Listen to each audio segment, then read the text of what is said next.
Furup ama masak takpa matamda furup adugi lining laison pije chakchet ki yamna maroi balai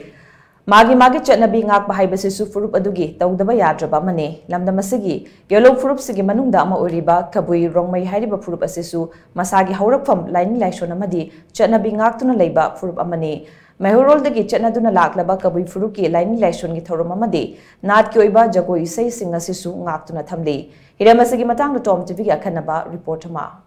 Ai ka nai ro bai ka thom o bai ron ral hi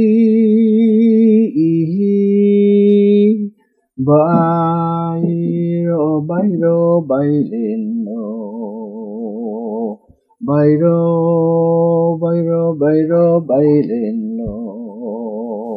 Masagi chatna lonchat amadi lining laisol ningthina ngaktuna leiba yellow furup singi manungda kabui rongmai hariba furup asisu amani kamai golmai liangmai amadi gangmai haina khaidokpa furup asigi ahal laman singna yamna ngalingai matamda saknaramba isai makhal kaya ngasisu ningthina ngak senduna thamli ariba isai sing asi furup asigi maruaiba thoram singda ngasisu adumak saknari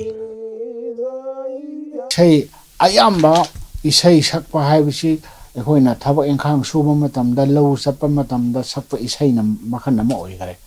harau kumai da sakpa isai haiba ama lere ko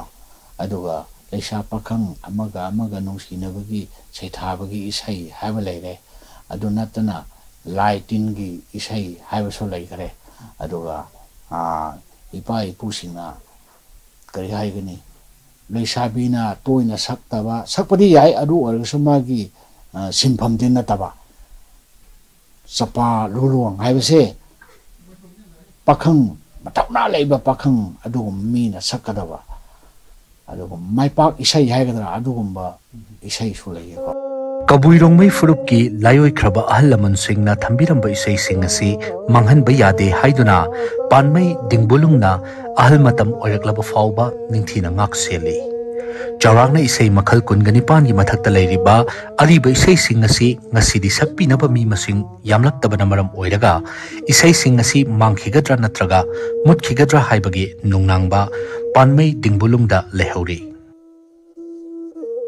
Ipa ipu singi matamda sakli baduga hoji matamda sakli basadi khajik ti khenaba lakare haibidi moina khara compost toba khara thiet pa haiba tare taba no nongaina na ba haigadra surum no nongaina na ba haigadra moigi kaino se khara thiet pa haureba isai se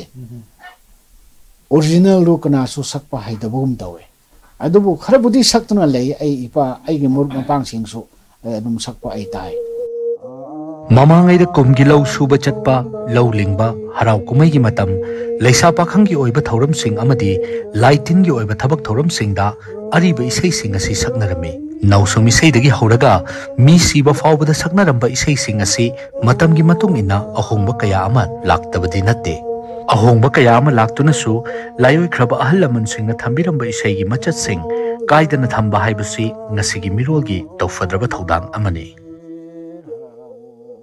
mang da puthoksi haragadi festival haibasi yamna darka oibani festival dadi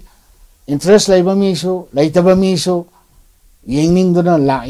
lakpa matamda mana khangam daba interest laim daba du taba matamda uba matamda o adu oiramale aisu madudi haifam thoe khangfam thoe habani singba adum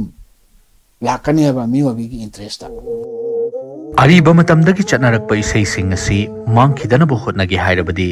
chahigi oina akhanaba thoram pangthoktuna furup asigi ariba isai sing asi haurakliba mirolda tambiba amadi isai asiga furup asiga leinariba mari adu khanghanba yamnamak mathau tai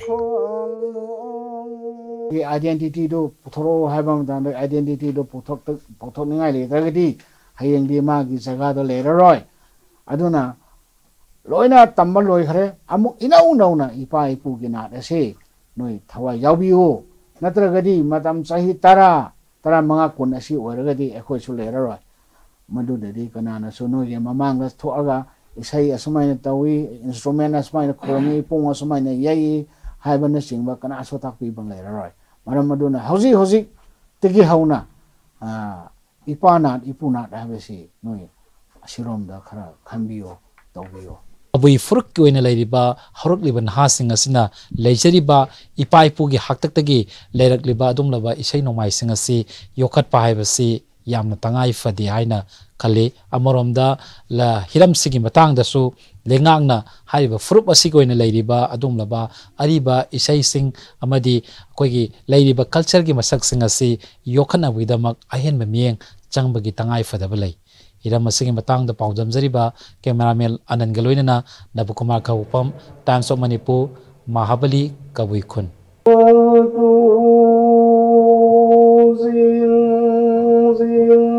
Babam Sam